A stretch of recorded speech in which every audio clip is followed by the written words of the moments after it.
Assalamualaikum warahmatullahi wabarakatuh. Kembali lagi bersama saya, Nedi Lesmana. Hari ini kita akan membahas materi IPA di kelas 8, yaitu berkaitan dengan getaran. Mudah-mudahan dapat bermanfaat sebagai tambahan ilmu pengetahuan buat adik-adik semua yang sebentar lagi akan menghadapi penilaian akhir tahun. Kita mulai dengan definisi dari getaran.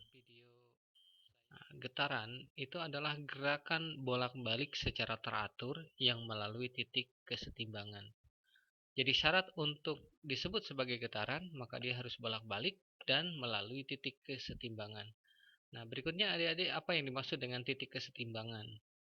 Nah, ini ada sebuah bandul, kemudian dia digantung dengan sebuah tali pada titik O di sini.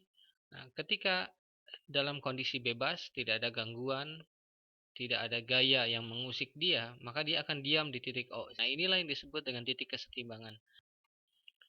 Nah, ketika kita tarik dengan sebuah gaya, jadi bandul ini kita tarik ke kanan, sehingga posisi dia ada di titik A sekarang.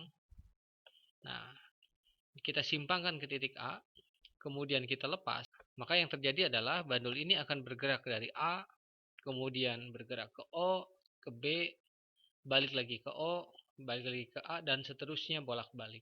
Nah, bolak-balik melalui titik O. Titik O ini tadi adalah titik kesetimbangan.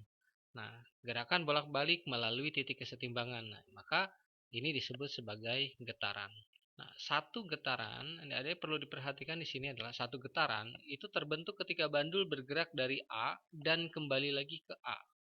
Jadi ketika dari A bandulnya dipegang kemudian dilepas, dari A bergerak ke O, bergerak ke B, balik lagi ke O, balik lagi ke A.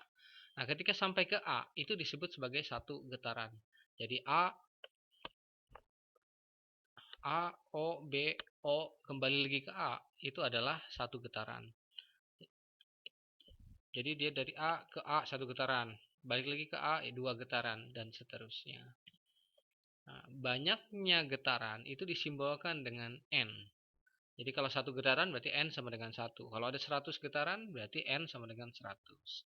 Nah, jika N sama dengan 10 itu artinya apa? Berarti kalau N sama dengan 10 berarti dia terdapat 10 getaran. Artinya apa ketika 10 getaran? Berarti dia sudah 10 kali bolak-balik dari A ke A, bolak-balik lagi ke A, sudah 10 kali balikan. Kalau N sama dengan setengah, berarti setengah getaran. Berarti dari mana ke mana kalau N sama dengan setengah? Setengah getaran. Kalau dari A kembali lagi ke A itu satu getaran, berarti kalau setengah getaran adalah dari A ke O sampai di B. Nah, jadi gerak dari A ke O ke B, nah itu adalah setengah getaran. Lalu bagaimana N 3/4? Berarti 3/4 getaran. 3/4 getaran berarti dari A ke O ke B sampai ke O. 3/4. Nah, dalam getaran ini ada istilah amplitudo. Amplitudo itu adalah simpangan terjauh.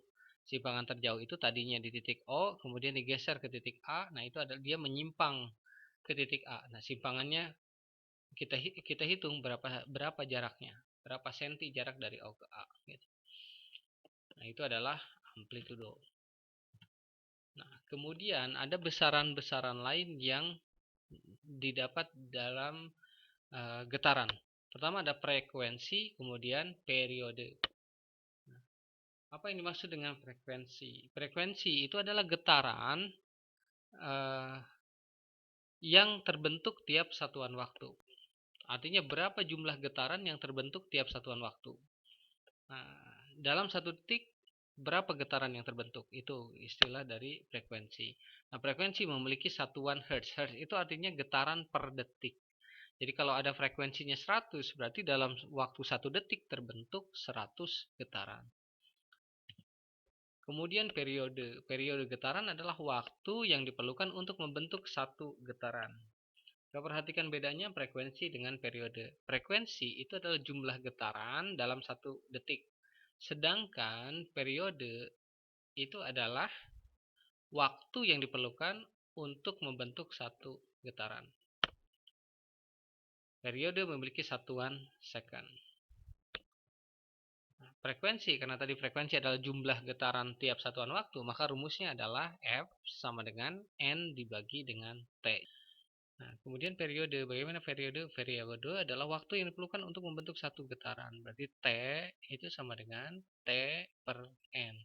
Lihat, ini ada dua huruf T, tapi T ini T besar maksudnya adalah periode getaran, sedangkan T yang kecil adalah waktu yang diperlukan sebuah bandul bergerak. Nah, kita perhatikan rumus ini, F sama dengan N per T, sedangkan T sama dengan T per N. Rumusnya berkebalikan, N per T, T per N. Sehingga dapat kita simpulkan bahwa frekuensi itu adalah 1 per T. Karena rumusnya terbalik, maka F adalah 1 per T, atau sebaliknya, T sama dengan periode sama dengan 1 per frekuensi. Itu saja materi berkaitan dengan getaran. Selanjutnya kita masuk ke contoh soal. Nah, soal yang pertama, sebuah getaran menghasilkan frekuensi 4 Hz. Berapakah periode getarannya? Dalam soal ini diketahui frekuensi sama dengan 4 Hz. Kemudian yang ditanyakan adalah periodenya. Sehingga kita ingat apa hubungan periode dengan frekuensi tadi di awal, bahwa T sama dengan 1 per F. Periode sama dengan 1 per frekuensi. Masuk ke rumus, 1 per F-nya adalah 4. Jadi 1 per 4. Jadi periodenya adalah 0,25 second. Kemudian soal yang kedua. Suatu pegas melakukan 60 getaran dalam waktu 0,2 menit. Berapakah frekuensi getaran pegas tersebut? Nah, kita hitung. Kemudian di sini diketahui N sama dengan 60 getaran. Jumlah getarannya ada 60. Kemudian T 0,2 menit. Ingat, T-nya adalah 0,2 menit, maka harus kita ubah menjadi second. Ingat, ini harus hati-hati pengecoh soalnya di sini nih. T 0,2 menit, jangan langsung kita gunakan 0,2 menit, karena dalam rumus itu satuan yang digunakan adalah satuan second, bukan dalam bentuk menit. Sehingga 0,2 menit ini harus kita konversi menjadi second. Caranya adalah 0,2 menit dikali dengan 60 second. Sehingga hasilnya adalah T sama dengan 12 second. Lanjut, ditanyanya adalah F, frekuensinya berapa? Kembali ke rumus F. F adalah N dibagi dengan T. Masukkan frekuensinya, N-nya 60, T-nya 12, jadi 60 per 12, sehingga frekuensinya adalah 5 Hz. Baik, saya kira cukup pembahasan materi tentang getaran. Selanjutnya, materi akan kita lanjutkan dengan materi gelombang di video berikutnya. Mudah-mudahan bermanfaat buat adik-adik semua. Semoga dapat memberi tambahan ilmu pengetahuan. Terima kasih. Assalamualaikum warahmatullahi wabarakatuh.